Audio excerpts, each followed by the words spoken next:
All right. Here we go. Today we're going to sing a little song. When I went to Mumbai to be initiated by Prabhupada in 1971, he sang a song I'd never heard before. Do you want to hear this song? Okay, listen carefully. It goes like this. Jaya Radha Madhava Kunja Vihari Jaya Radha Madhava Kunja Vihari Gopi Jana Vallabha Girivardhara Jaya Gopi Jana Vallabha Girivardhara Yasoda Nandana Brajajana Ranjana Yasoda Nandana Brajajana Ranjana Yamuna Tira Banachari Banachari Jaya Radha Madhava Kunja Vihari Jaya Radha Madhava Kunja Vihari Gopi Jana Vallabha Girivardhari Jaya Gopi Jana Vallabha Girivardhari Yasoda Nandana Brajajana Ranjana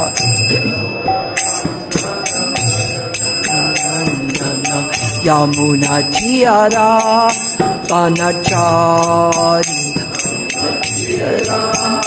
Banachari Jaya Radha Madhava Kunja Vihari Jaya Radha Madhava Kunja Vihari Gopi Jana Vallabha Girivardhari Jaya Gopi Jana Vallabha Girivardhari Yasoda Nandana Brajajana Ranjana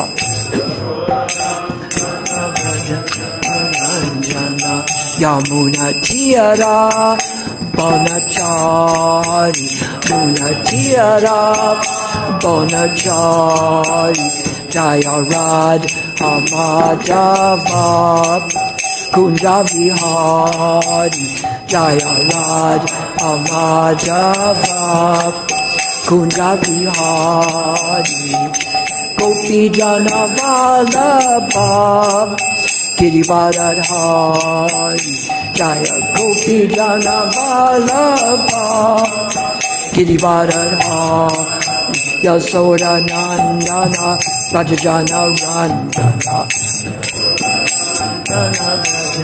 Ranjana Yamuna Tira Banachari Yamuna Tira Banachari Jaya Radha Madhava Kunja Vihari Jaya Radha Madhava Kunja Vihari Gopi Jana Vallabha Girivardhari Jaya Gopi Jana Vallabha Girivardhari Yasoda Nandana Brajajana Ranjana Yasoda Nandana Brajajana Ranjana Yamuna Tira Banachari Banachari Jaya Radha Madhava Kunja Vihari Jaya Radha Madhava Kunja Vihari Gopi Jana Vallabha Girivardhari Jaya Gopi Jana Vallabha Girivardhari Yasoda Nandana Brajajana Ranjana Yasoda Nandana Brajajana Ranjana Yamuna Tira Banachari Yamuna Tira Banachari. Hare Krishna, Hare Krishna, Krishna Krishna, Hare Hare, Hare Rama, Hare Rama, Rama Rama, Hare Hare, Hare Krishna, Hare Krishna, Krishna Krishna, Hare Hare, Hare Rama, Hare Rama, Rama Rama, Hare Hare, Hare Krishna, Hare Krishna, Krishna Krishna, Hare Hare, Hare Rama, Hare Rama, Rama Rama, Hare Hare, Hare Krishna, Hare Krishna, Krishna Krishna, Hare Hare, Hare Rama, Hare Rama,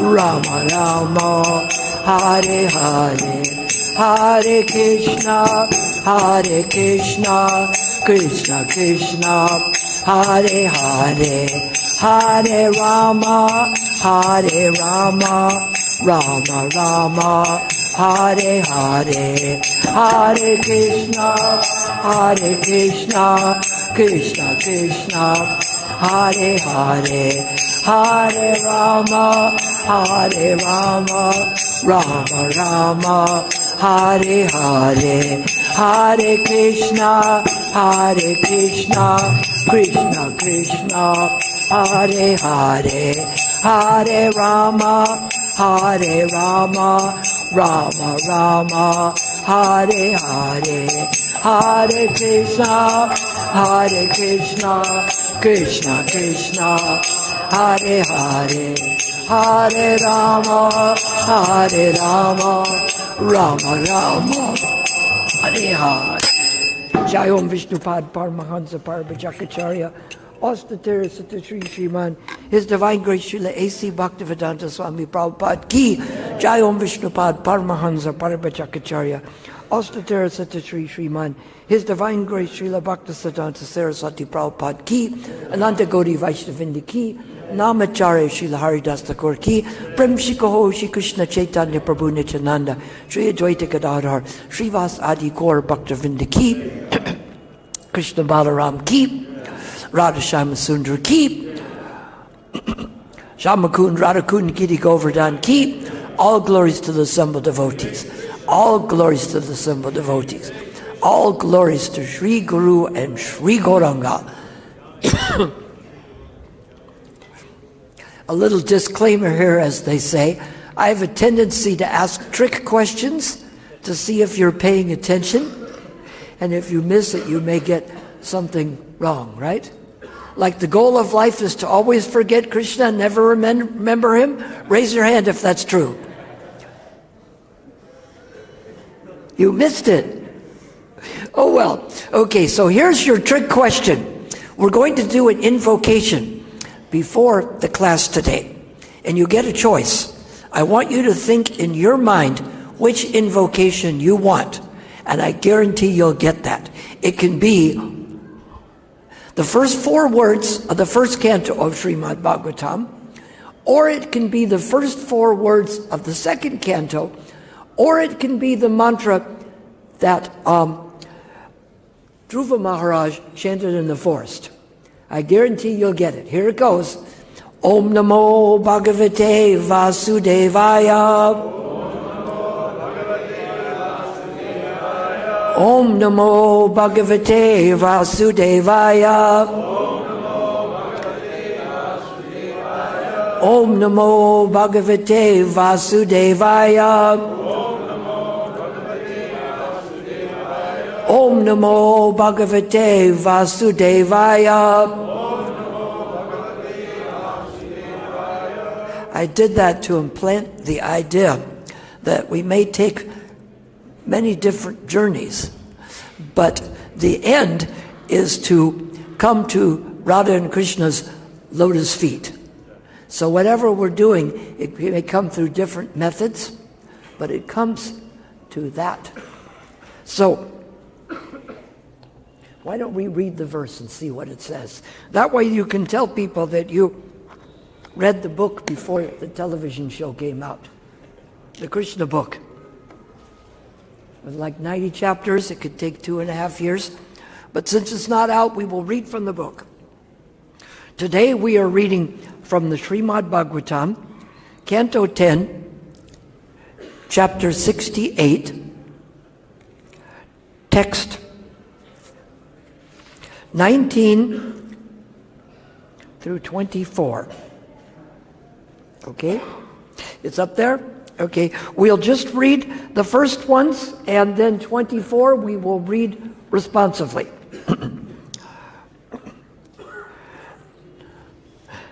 Tam saṅgamya yathā-nyāyaṁ gam arghyaṁ cha nyavedayan teṣāṁ tat-prabhāva-jñāḥ praṇemuḥ śirasā balam. Tam, him. Saṅgamya, going up to. Yathā, as. Nyāyam, proper. Gam, cows. Arghyaṁ, arghya, water. Cha, and. Nyavedayan, they presented. Teṣāṁ, among them. Yea, those who. Tat, his. Prabhava, power. Gya, knowing. Praṇemuḥ, they bowed down. Śirasā, with their heads. Balam, to Lord Balarāma. Translation. They approached Lord Balarāma and worshipped him with gifts of cows and arghya, as was fitting.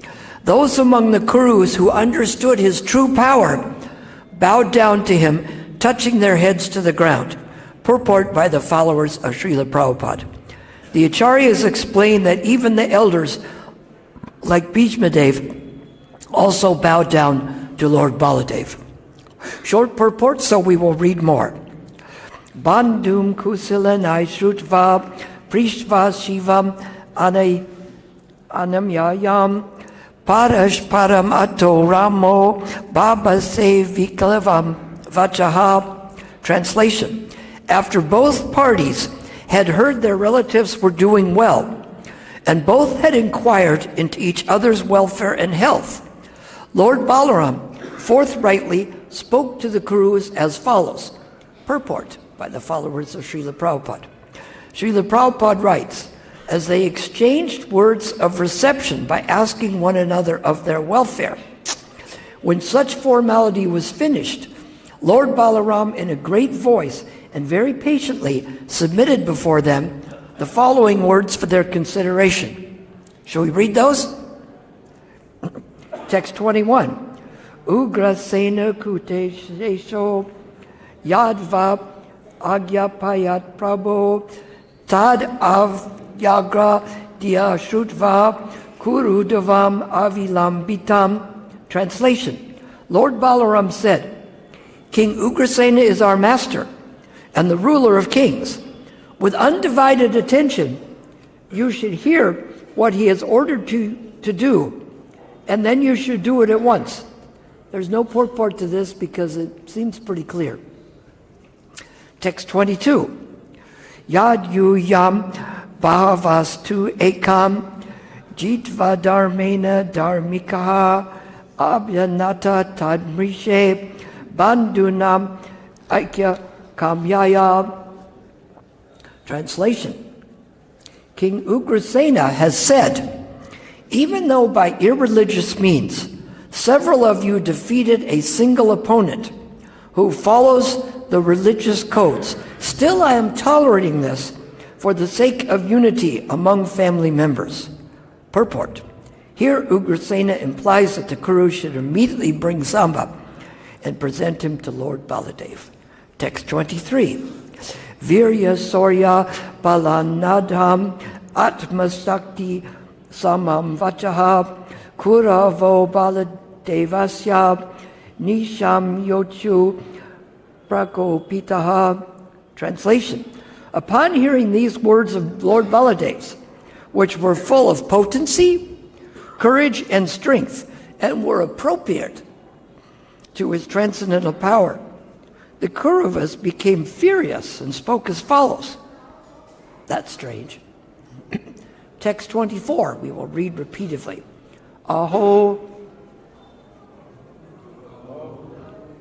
Mahach Chitram Idam Kala Gacha Guratyaya Arukshati Upanad Vai Shiro Mukta Sevitam Aho Mahach Chitram Idam Kala Gacha Duratyaya Arukshati Upanad Vai Shiro Mukuta Sevitam Aho Mahach Tritam Idam Kala Gacha Durachaya Arukshati Upanadvai Shiro Mukta Sevitam Aho Mahach Chitam Idam Kala Gacha Durachaya Arukshati Upanadvai Shiro Mukuta Sevitam. Repeat. Yes. Aho Mahachitam Idam Kalagatya Duratyaya Arurukshati Upanadvai Shiro Mukuta Sevita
Ladies,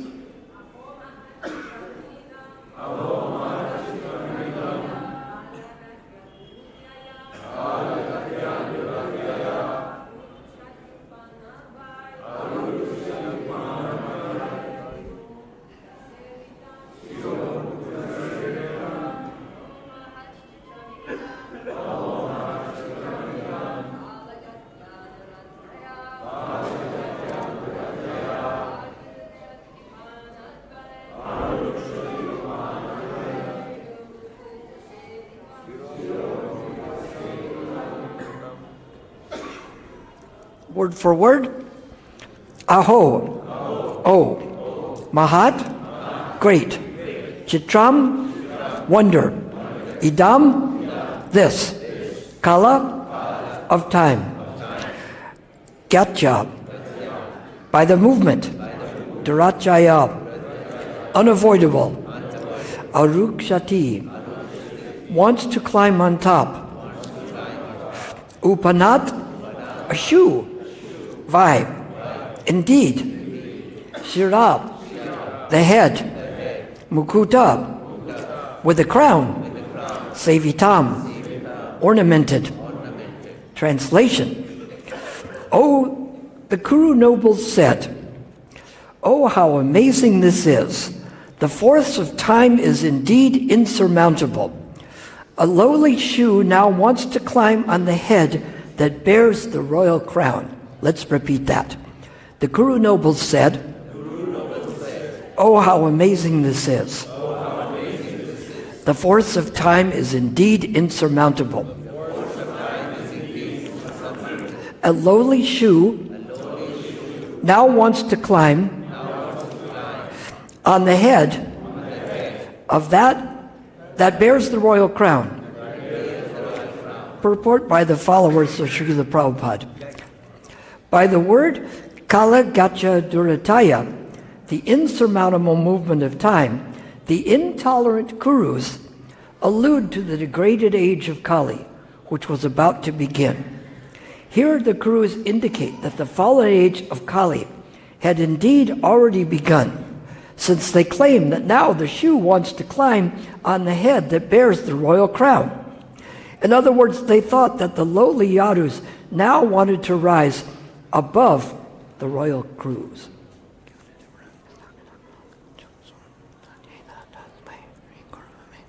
So we'll try to unpack these verses and the whole chapter in context here to see what is going on and to see how these kind of instructions can relate to our life and what we can do to enact these instructions.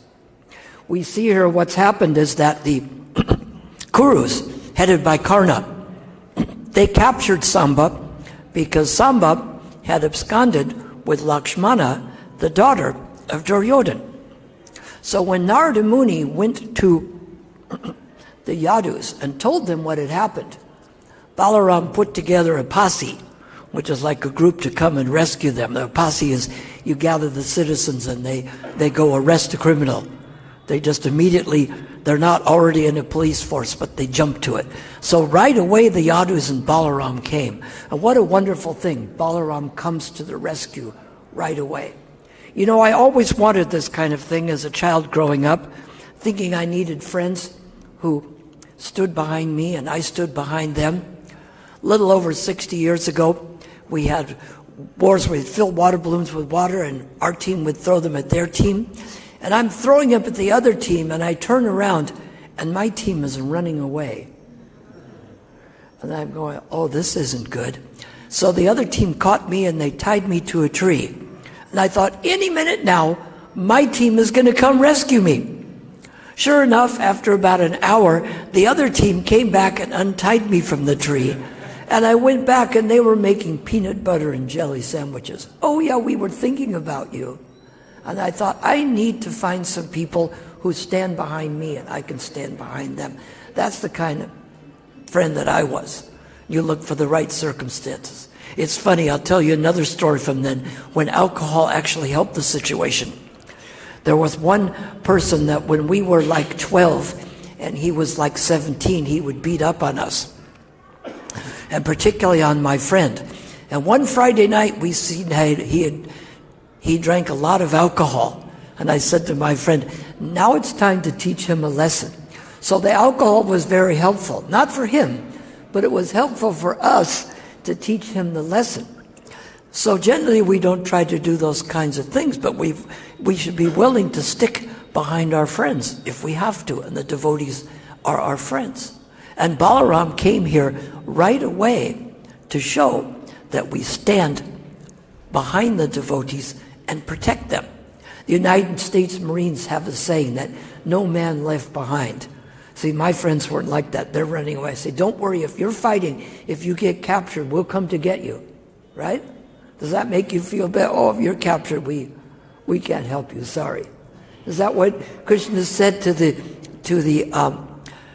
kings who were captured by Narakasura? I'm sorry, but he's such a big guy, I'm sorry about your luck.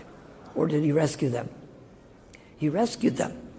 And we'll look at the ideas of how different people deal with the situations. And we'll see that a couple of clues Prabhupada gave us with how to deal with people. One is, let's make a trick question, a multiple choice question. Did Prabhupada say, A, we should always disagree with our God brothers? B, that we should find faults with them and prove that we're the best. C, that we should, that we will show our love by how willing we are to cooperate. Or is it D, both A and B? Which one? Which one? C, okay, good. How willing we are to cooperate. You know, we shouldn't worry that, I'm not worried if some of the devotees are better at something than me, unless it's knife fighting and they're chasing me with one. But other than that, we shouldn't be threatened. Somebody sings nice, oh my God, he sings so nicely, I'm going to die. No, it isn't life-threatening. So we see another one Prabhupada said. So it's an important point to think. We should think it's the mission that's important, that we cooperate. And if someone is better than us, I'm not afraid. Of course, it's that knife. They're better at knife fighting and they're angry and chasing me one. But other than that, it's amazing what devotees think sometimes. We expect countries, after they've had big wars and killed people, well, they should get over it. But I can't get over. Some devotee had a different opinion than me, and he had a different way of doing things. What I always encourage in the ways is the places I travel, I try to bring the things that work in different places. And if someone is doing something successfully and it's bona fide, rather than show I would do it different, I encourage them to keep doing what they're doing. The other one Prabhupada said was a brilliant way of dealing things, which is, you will see that this is different than how the Kurus did. Prabhupada said, you go in like a needle and come out like a plow. Right? You start with something simple. It's like some Christians will come to you and say, does your name appear in the book of life? Do you know you're going to hell? Or even some other Vaishnavas say, don't you know you should come and learn from us? Really? After more than 50 years? I said, they start with something very difficult. Just like one of Prabhupada's godbrothers said, you know, your Swamiji should not have gone to the West without the permission of the Srimad. And I'm thinking, really? This is where he starts? But I remembered what Prabhupada said. And so I'm only 18, so I thought, I'm going to get him to prove that Prabhupada had the validity to go to the West. And I'm going to act like the innocent child to do it. So I looked up very innocently and said, he said he shouldn't have gone without the permission of the Srimad. So I said, really, who started the Srimad? He says, my spiritual master, Srila Bhaktisiddhanta Saraswati Prabhupada. I said, oh, so he and the Mat are non-different? He says, yes, but why? Because now he sees he's walked himself into a trap. I said, because if he and the Mat are non-different, and he asked my spiritual master to go to the West, then he already has the permission. I said, thank you so much for helping me clear this up. So we have to start with a simple point. Vaisheshika asked people things like, have you heard of stress? One of the distributors from Atlanta says he asks people, do you know the difference between pleasure and happiness? And would you like to find out why? We have books that explain this. Give them something simple that's profound. So we look at how these ways were of dealing with it. We see the Kurus didn't exactly do that.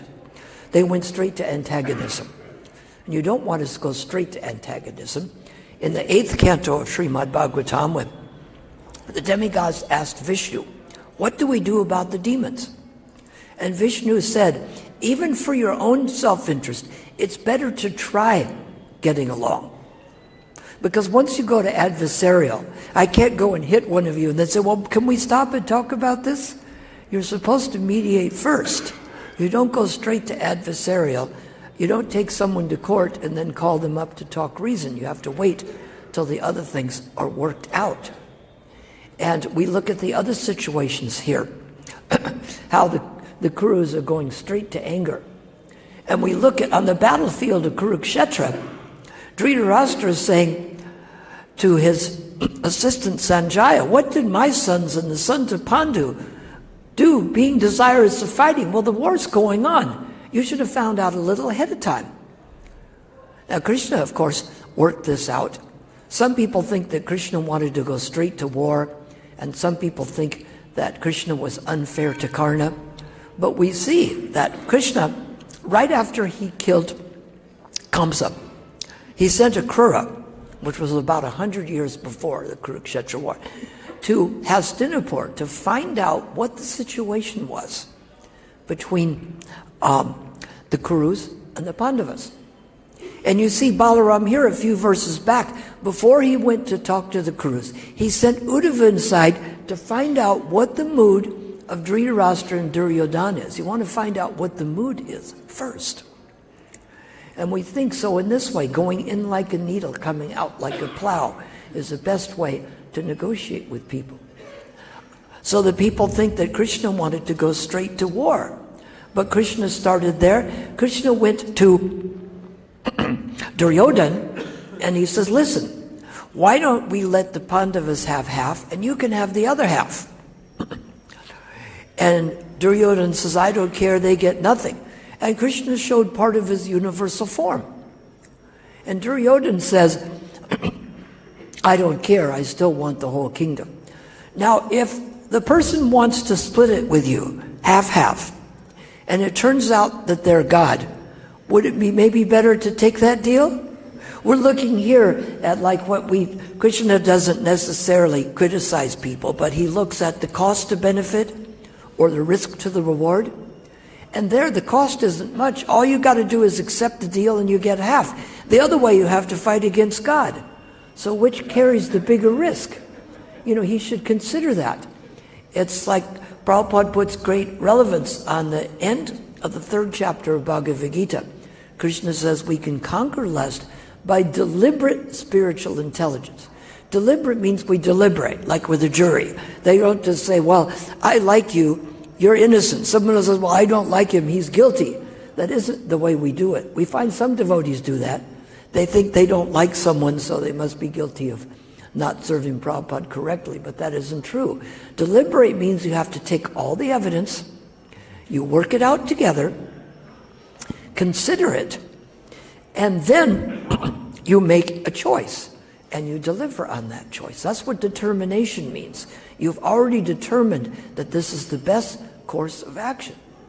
And of course, to do these things, people blunder off. They listen to somebody about spiritual life and someone's selling them an investment. I'm glad I taught my children how to do these things. If you're making an investment, you find someone who represents you.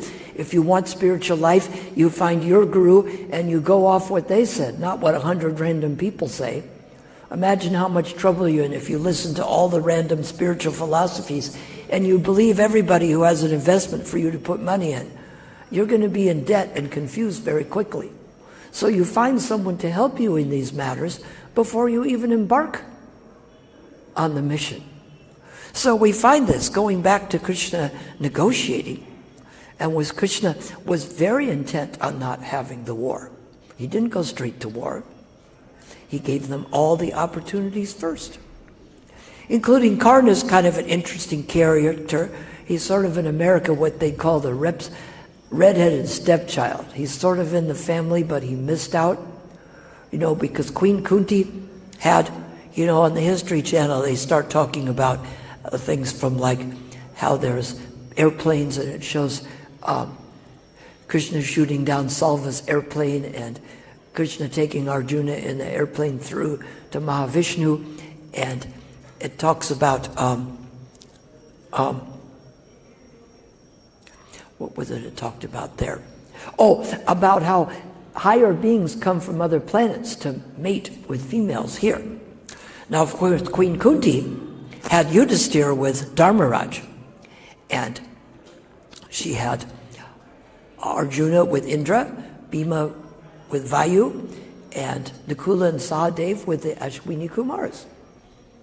Now, of course, before that, at age 16, the sun god came along. She got the benediction from Durvasya Muni. She said, but I'm just a teenager. He said, don't worry, I'll make you a virgin again. But because she couldn't keep him, she put him in a basket and sent him down the river. And that child was raised by Radha and Atirata, and that person became Karna. But he didn't know that. He had great enmity and resentment against the Pandavas. But in the interest of not having the war, let's go back to this. Let's look at the cost to benefit and the risk to reward in this. Krishna went to Karna. And he said, listen, Karna, I have something to tell you. Actually, Radha is not your real mother. Your real mother is Queen Kunti. She had you before Yudhisthira. And if you agree to switch sides, you will become the prominent Pandava, and you can be the emperor ahead of Yudhisthira, and you can even be the sixth wife of Draupadi, because he wanted Draupadi really bad, right? Now, what is the risk in that? God is guaranteeing him these things. He gets to be in charge of the kingdom, have the woman he wanted. Not much risk. What's the reward? He gets to be in charge of the world. He gets the woman he wanted. But he decided, I guess we call this misplaced nobility. He's going to stay loyal to Duryodhana. This is what they call being on the wrong side of history. It'd be just like when the Russians and Americans are closing in on Adolf Hitler. You decide to fly to Germany and take his side. You're on the wrong side of history. And you're against God too? So this is not a very good situation to have. So we see how Krishna is willing to negotiate and work out the things very peacefully. And he's there to back his devotees. And this is why Prabhupada, being the pure devotee, he transfers this spirit onto us. I saw that in my own lifetime in Mumbai in 71. The Akash Ganga building had windows like this towards the ocean, and that's where we were before Juhu. And I'm doing the Artik, and the Pakistani planes had come to bomb, and I see the bombs dropping and exploding, and I'm doing the Artik. I says, Artik during, Jai Ho, Jai, boom, going a boom. And I was in such anxiety. And every day after the Artik, I used to go into Prabhupada's room, and I would put the water on Prabhupada's head and give Prabhupada the flower. And Prabhupada was very busy. Now, some of the people treat their gurus like a fairy godmother. They have a bunch of problems. I want you to wave a wand and fix all this, right? But we would just want to serve Prabhupada. Sometimes he'd fix things anyway. So Prabhupada was talking to Maha Krishna was there, Yadubara and Vishaka. And he said to him, just a minute. And he looked up, and I can still see the look in his eyes. And he said, so everything is all right? And just like that, the anxiety disappeared. And I said, yes, Srila Prabhupada, everything is all right. And the next day when my mother called from America and said, we saw in the news that Bombay had been bombed very near you. Are you okay? I said, yes, I'm okay here with Prabhupada. And Prabhupada looked after us. He made sure that we were safe. I found that when it was time. And Prabhupada, the time he talked about cooperation, he really made the spirit of cooperation.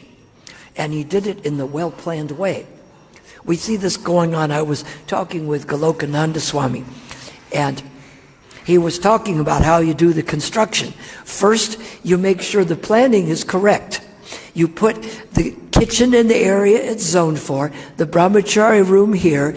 You find the city's regulations, make sure that you're complying with them. You don't do like some people do, build a 6-story building and find out only 3 is allowed. You're supposed to find out this ahead of time. So it taught me something about construction and life. You get the right experts. You need the right expert who designs a building that won't fall down. Because they're tearing this old building down here, but more buildings in India fall down than are torn down. So it's not so bad to tear a building down. It's bad when it falls down and you're inside of it. So they need to have the proper planning before we take the action. And so Prabhupada brought all of his godbrothers together. And he said, now that we're all together, he just laid the cornerstone for Mayapur, TOVP.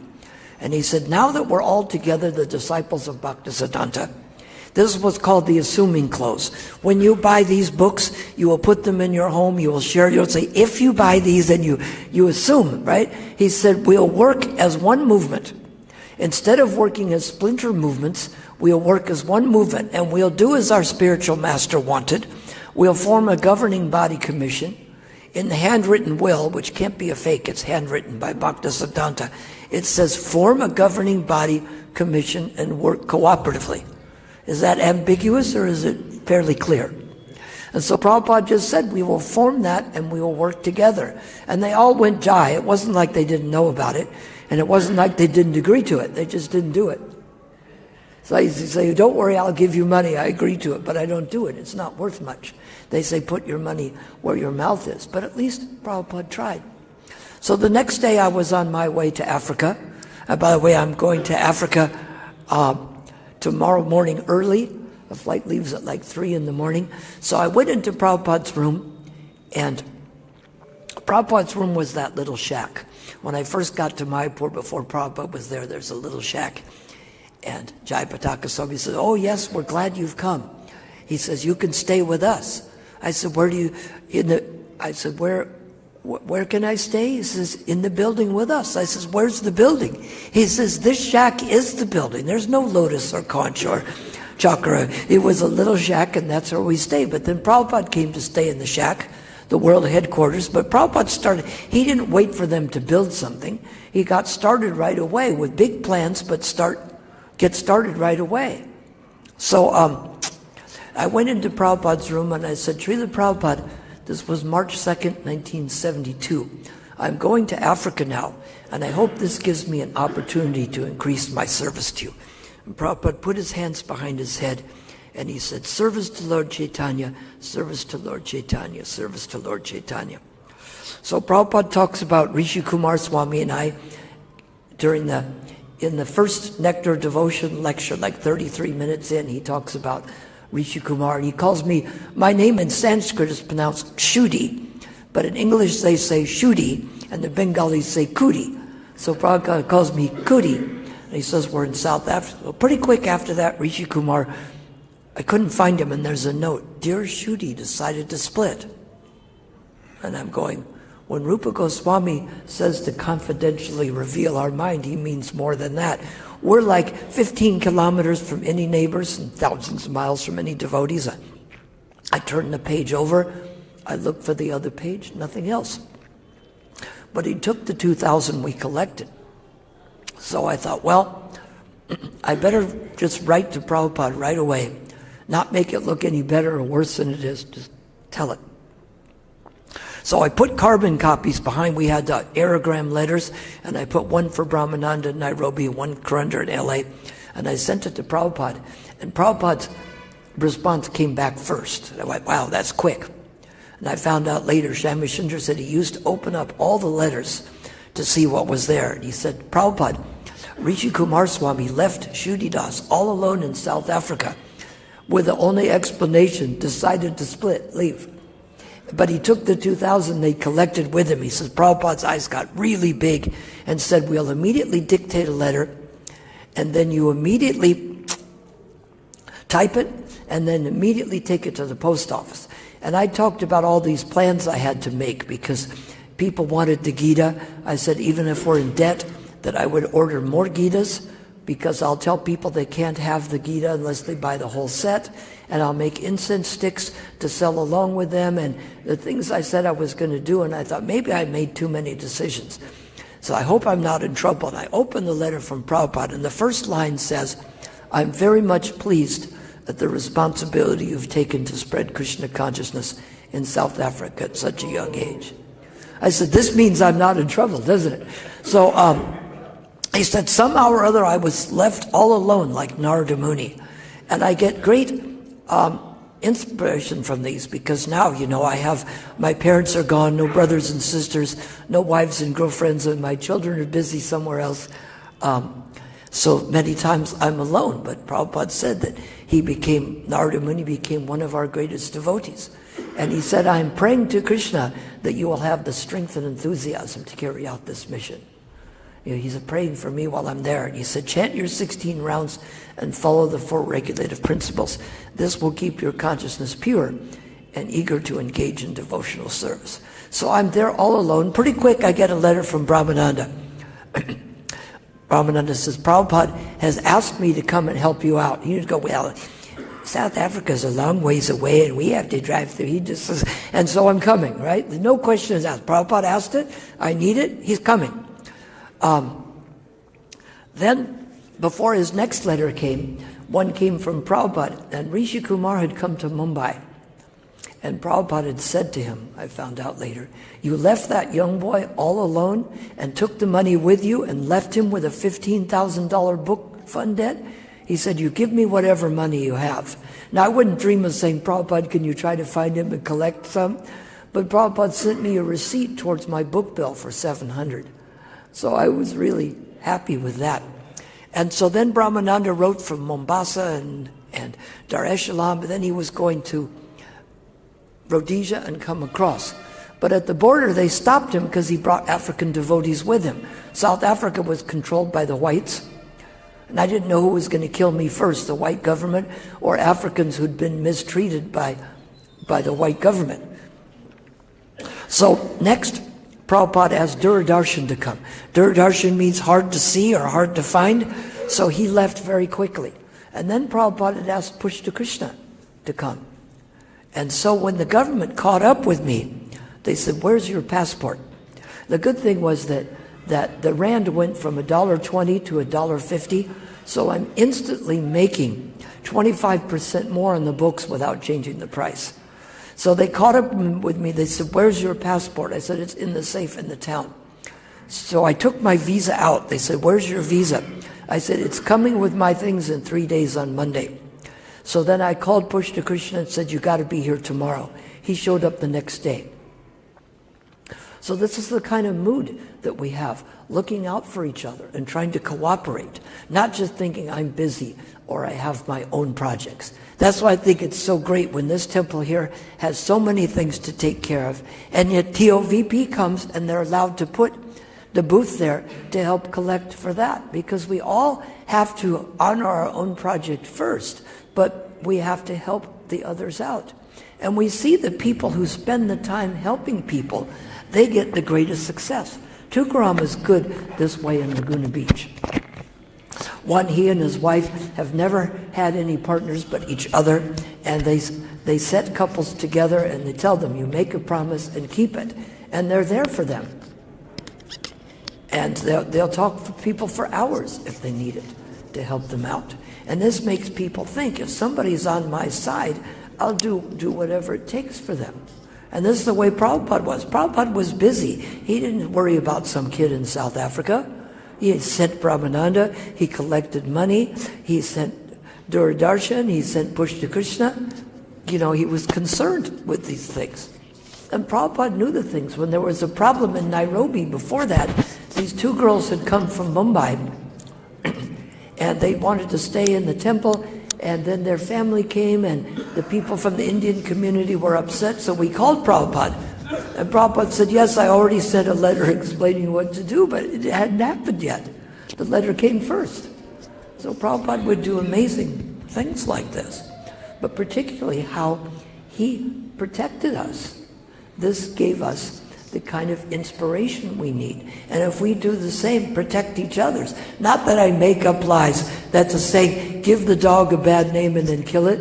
If I accuse you of something that makes you guilty, no. You see, devotees sometimes on the internet, they'll say, I know you did something wrong because somebody told me they had a friend who knows someone that saw you do it. You know, this isn't how our mood should be. You know, and Prabhupada had this mood, looking out. We'll show our love by how willing we are to cooperate. Where does this come from? Obviously, Krishna and Balarāma. Balarāma rushed right out. And still, he was trying to do the needful thing, negotiate correctly. He thought that we could come to a mutual understanding. You start, one part I forgot there is in negotiating. When Krishna talked with Karna, the first thing he did, he didn't use it, he said, you know, I really admire how you know the subtleties of Dharma Shastra. And he praised him in that way, and that got his attention. When Ronald Reagan was president of the United States and he negotiated with Gorbachev, he talked for an hour about all the things, regardless of whether you like Reagan or not. That's not the point. The point is that he followed this idea and praised Gorbachev, and when it came time to doing a nuclear arms treaty, he just ate out of his hand. So we see this came from Krishna. Krishna's God. He doesn't need to please anybody, but in the interest of helping out. And did Krishna do this? Think about the things that happened. Like, think about when Krishna was in Vrindavan. It'd be great if we had that show, the Krishna book. There could be 36 shows a year, and it could go for 2.5 years. When the forest fire came, Krishna said, don't worry, just close your eyes, and he sucked up all the fire. And when Bhakasura came to attack them, well, Krishna went out there first, and Bhakasura swallowed Krishna. But that was a bad idea, because he burned up inside Krishna. So he had to let Krishna out. So then the cowherd boys, they saw this big thing with it, looked like a mountain cave with its mouth open. They said, it could be a cave, but it might be a snake. But you know what? If we go inside, Krishna will protect us. That's nice to have that kind of faith. Someone can protect you and will. So that we'll go inside. And then Krishna's pretending puzzled. Now what do I do? So he went inside too. And he expanded himself so big. Is Krishna big or is he small? And this was perplexing to the demigods like Brahma. Well, is he a coward boy or is he God? He can't be both. So it was perplexing to Brahma. So then when Brahma, of course, tricked Krishna, now, of course, he didn't really trick him. But if somebody's trying to trick you and you have a counter trick, the first thing you do is make them think that their trick is working, right? It's like if you're bringing in the army here to attack, I let you come in, and then when you come inside, then we seal off the back. We make you think it's working. So Krishna says, hey, I'm God. You coward boys go look for the cows. No, he said, don't you worry about your lunch. He says, you stay here and keep taking lunch, and I will go look for the cows. And he went to go look for the cows. He went to protect them in that way. We see so many instances like this where Krishna would come to protect them. Like in the comic, the superhero, Superman was like that. Except that Superman had kryptonite, could get him. There's some weakness, but Krishna doesn't have this. But the point is, Krishna is there to protect us at any point. And Krishna is willing to go the length and try to work things out so that devotees come back to him. He works out the circumstances. I saw this in my life. And if we can work out circumstances, the best thing we can do to cooperate is if people are going to get the fruits of devotion, first we have to plant seeds. I saw seeds planted in my life. My friends used to...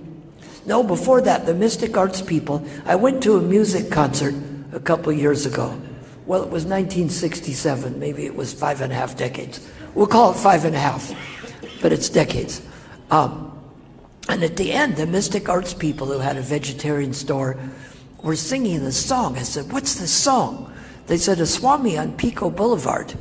This was before I even went. I went to La Cienega in January of 70, but Pico was before that. He taught us this mantra, and it goes like this. Hare Krishna, Krishna Krishna, Hare Hare, Hare Rama, Rama Rama, Hare Hare.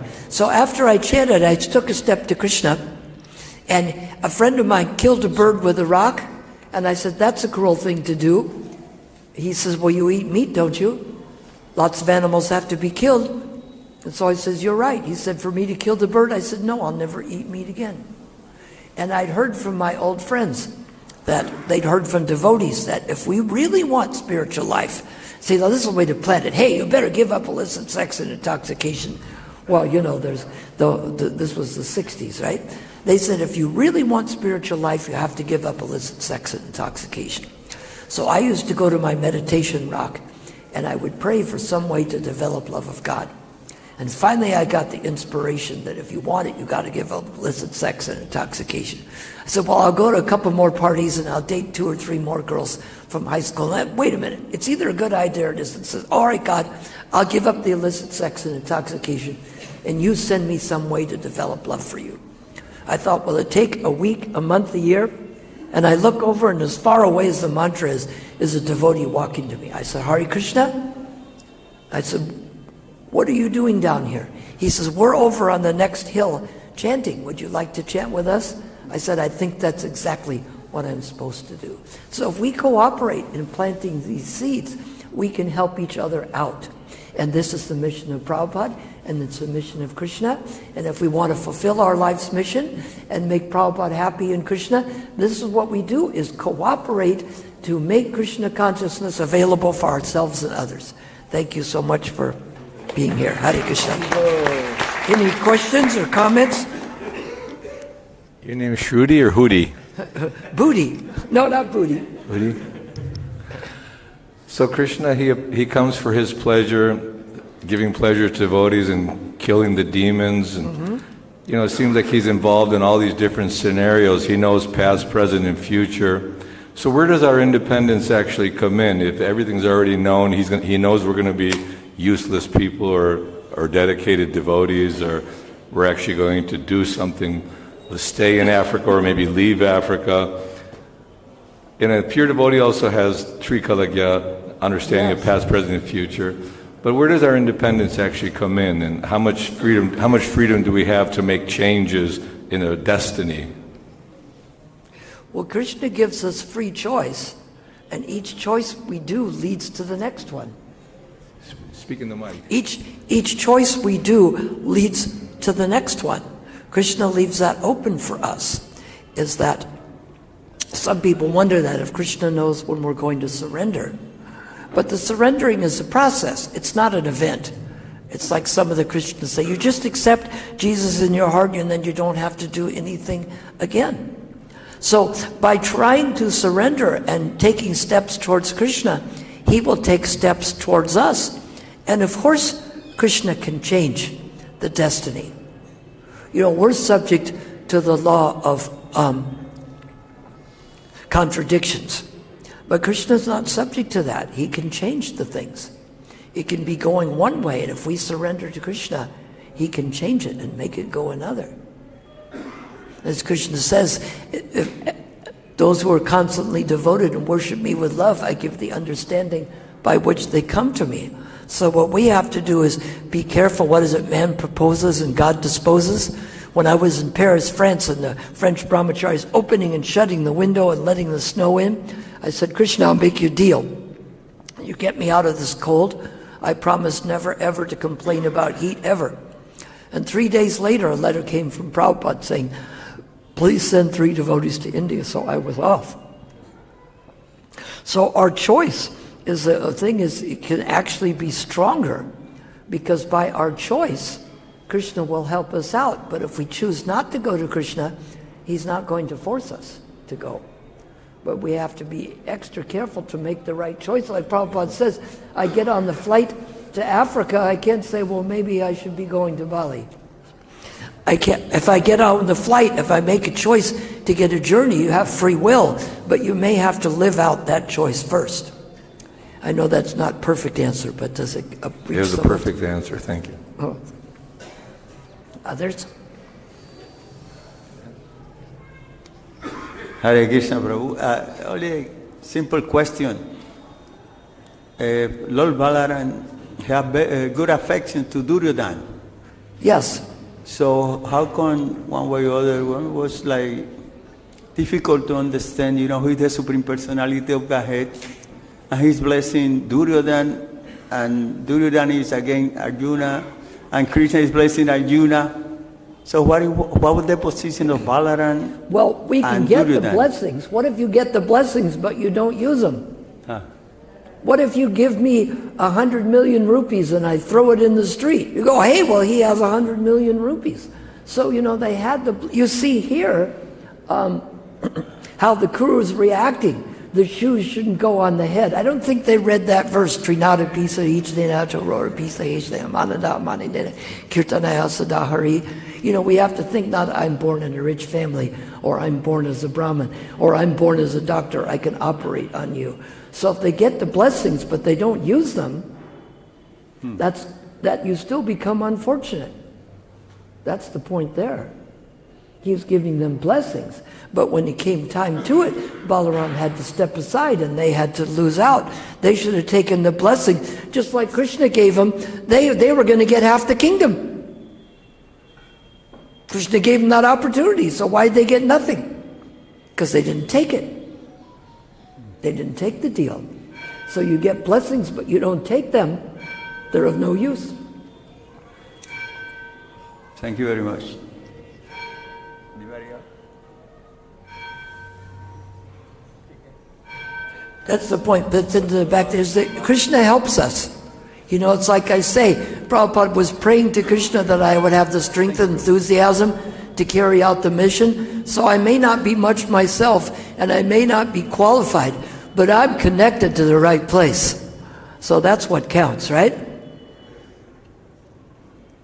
Yes. Hare Krishna, thank you so much. I really like the point you said, that start with something simple. You mentioned His Grace Visheshaka Das Prabhuji. What's the difference between pleasure and happiness? I don't know. Please explain. Thank you so much. Well, happiness is a feeling that goes on, like the mode of goodness gives you this sense of happiness. Pleasure is you want to enjoy something. It's like the person smokes the cigarette and it makes them calm when it goes in the lungs, but then it makes them nervous. So it's like the mode of passion. It's pleasure in the beginning, but it's poison in the end. So it gives you an immediate sense of pleasure, but it's not an ongoing feeling. Happiness is something that's a state that continues, whereas pleasure is more of a sensual. Thank you so much. Hare Krishna. Yes. One more here. Hare Krishna, Prabhu. Thank you so much for the enlivening class. It sounds like you've had many decades of very surrendered service in the service of Srila Prabhupada's mission. I'm wondering if you could perhaps share, like, what has been the most, or just some realization of all those years of service. Now you're kind of looking back on your life and all the things that you've done and all the joys and the triumphs and the trials, and what have you learned? Can you put it in a nutshell, some message for us? One thing that we can learn is this: it's the next thing we do that's important. If somebody had a bad day yesterday, but today you're at the temple and you're serving and chanting, that's good. But if you think, you know, I've been doing this for so long, it's like my trick question I tell people, chanting is like breathing. They're both very important, but you don't have to do them every day, right? So if you try to skip a day of chanting and a day of breathing, you might not be there. So it's what we do next. It's a continuum. What's the next thing I do? That's why we do regulated things. You know, when the alarm rings, I wake up early and I know I'm going to go chant. And then when the time comes to 4:30, I know I'm going to be there. If you're wondering, oh, what do I do now? Oh, I wonder where should I go? I'll wander off and see where people tell me to go. So we need a sense of direction and follow that. That's where we're being regulated. And try to serve with some taste and to care about people. Care more about Krishna and Prabhupada and others than we do about ourselves. If we're deprived of things but we get service, then we accept that. Accepting things the way they are is the answer, and dealing with it instead of always trying to fight what's going on. Like I thought, why me go to South Africa? Well, why not me? You know, we do the next thing and we try to be helpful. Radhanath Swami was giving a lecture and he said, how should we deal with people? He said, the first premise is, how can I be helpful? You see, and not everyone does that. We have the austerity of speech. It should be truthful, pleasing, beneficial, not agitating to others and based on spiritual knowledge. You see the things some people put on Facebook, they don't put it through that filter. Shouldn't those things be true? So we can live our life in that way. And when we chant, that's why I think, you know what, I chant rounds, I drive a car, and I go on the computer. But I don't do these things at the same time. I do them appropriately at the time when it's necessary. So we try to concentrate on the thing that we're doing at the time and make the most use out of it. And always pray for mercy, because we can always get in trouble and we can always make advancement. And be patient with ourselves and patient with others. You have to have patience and perseverance. Hare Krishna. We will end there. Thank you. Hare Krishna.